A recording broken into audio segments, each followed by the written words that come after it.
Welcome to McPlum, simple solutions served daily. In this video, I will explain how to make very beautiful batch files. First, understand that batch files are powerful tools for automating tasks on Windows. They are essentially simple scripts executed by the command interpreter. To begin, open a plain text editor and save your file with a bat extension.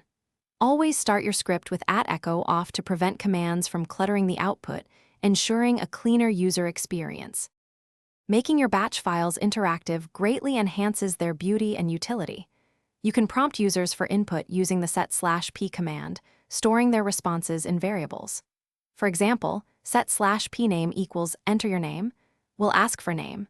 Then, use if statements to create conditional logic, allowing your script to respond differently based on user choices. This makes the script dynamic and much more engaging for anyone using it.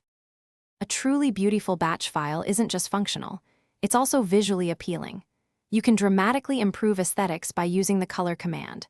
For instance, color 0A sets a black background with bright green text. Always clear the screen with CLS at appropriate points to keep the output tidy. Use title to give your command window a descriptive name and structure your output with clear headings and blank lines for readability. To create truly robust and beautiful batch files, always follow best practices. Add comments using rem to explain complex sections, making your code understandable for others and your future self. Organize your script with subroutines using Goto and label for modularity. Implement basic error handling to gracefully manage unexpected inputs or issues.